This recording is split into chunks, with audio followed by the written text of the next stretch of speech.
Hey guys, it's Jack's Lego Productions here. I hope you're having a great day.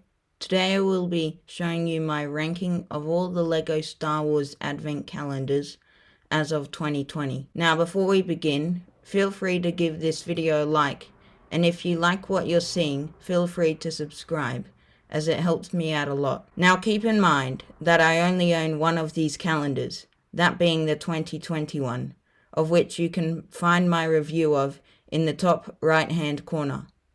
So keep in mind that had I owned all of these calendars, my opinion might have been different. Also keep in mind that when I say a calendar is the worst, that doesn't mean it's bad. It just means that there are better ones. So with all of that out of the way, we'll get straight into the list with number 10. So at the number 10 spot, we have set 75097 from 2015. So the reason that this is at the bottom of the list for me is because it's just so forgettable and it's not very diverse. What I mean by that is that it only has gifts from the original trilogy, nothing from the prequels or the sequels, but at least for them it's understandable, as episode 7 was released on day 18 of the calendar. But the lack of anything from the prequels is inexcusable and is what puts this 2015 calendar in 10th place. Moving on to the number 9 spot, we have set 75184 from 2017. So again, like the previous calendar, the gifts are just very forgettable.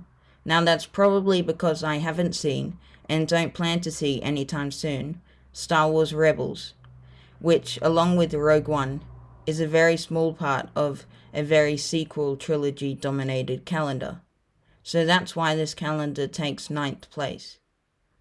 So at the number 8 spot, we have set 9509 from 2012. Now I think that this has a great mix of original and prequel trilogy related gifts. It's about half and half. Obviously there's nothing from the sequel trilogy, as that didn't exist when this calendar came out. The reason why this isn't higher up on the list is because there are only gifts from either Episode 1, The Phantom Menace, or Episode 5, The Empire Strikes Back. Now maybe LEGO intended to only have gifts from those two movies, but I just feel like that there isn't enough variety.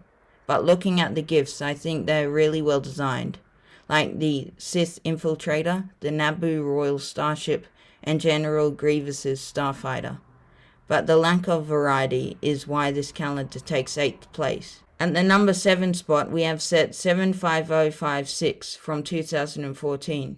So like the previous calendar, this one has half of the gifts from the prequel era and half of the gifts from the original trilogy.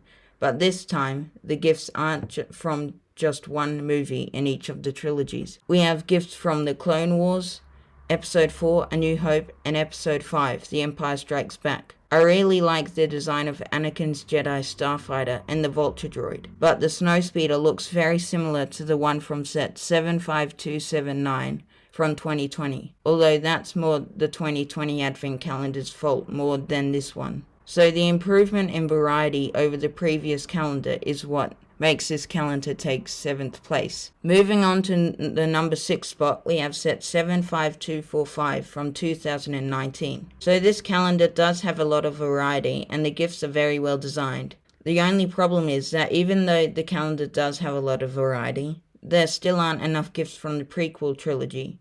And of the gifts from that era, one of them is a battle droid, which we have seen many times before, and it just feels like filler to me. The gifts from the original and prequel trilogies make up around half of the calendar, and the other half is made up from gifts from the sequel trilogy. So the lack of gifts from the prequel trilogy is what stops this calendar from being higher on the list, which is why it sits at 6th place. So at the number 5 spot, we have set 75213 from 2018. So this calendar has managed to include just the right amount of variety of gifts from the prequels, original trilogy, sequels, spin-offs, and other material. We have gifts from Rogue One, episodes 4, 5, and 6, the prequels, and the sequels, as well as from LEGO Star Wars, The Freemaker Adventures. I like the changes on Luke's Landspeeder and General Grievous's Starfighter from other calendars. although the Naboo Starfighter hasn't seen much change from its appearance in set 9509 from 2012. But apart from that, it has a great selection of gifts and sits at a well-deserved 5th place. At the number 4 spot, we have set 75279 from 2020. So this calendar has a lot of gifts that we have seen before, although most of them have a much different design to the previous version. For example, the A-Wing, LEGO has attempted this ship twice, back in set 75097 from 2015 and in set 7958 from 2011. All of these versions of the A-Wing are very different in design, with the first one having a more plate-built design compared to the more brick-built designs of the 2015 and 2020 versions. As I mentioned earlier, the Snowspeeder looks very similar to the design from set 75056 from 2014, as well as all the X-Wings using a similar design.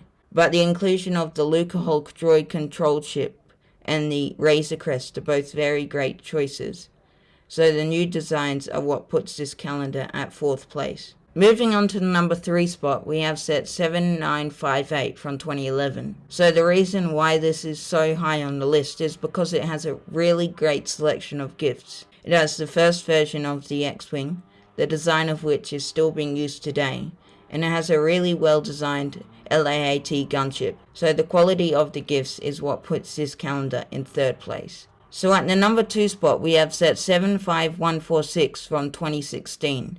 So this calendar has many great gifts. It has the Tantive 4, the Slave 1, and the Venator. These builds are really well made and are great inclusions. It also has a great ratio of gifts from the prequels and original trilogy. So the variety and quality of gifts is what puts this calendar in 2nd place. And finally, at the number 1 spot, we have set 75023 from 2013. I like the inclusion of the Slave 1 and the Jedi Starfighter. The only problem I have with this calendar is the inclusion of the LAAT gunship, because it uses the exact same design from set 7958 from 2011. The only change is the stud holding up the binoculars on top, as we can see in this comparison done by Yoda Archives. Although I do like the inclusion of the LAAT-C, which is a cargo variant of the LAAT. So overall, most of the gifts in the calendar are great except for the LAAT. So this calendar gets 1st place. So that was my ranking of all the LEGO Star Wars Advent calendars. So I hope you enjoyed it. And if you did, be sure to leave a like down below. And if you like what you're seeing, then also feel free to subscribe, as it helps me out a lot. Either way guys, I hope you enjoyed the video, and I'll see you in the next one. Bye!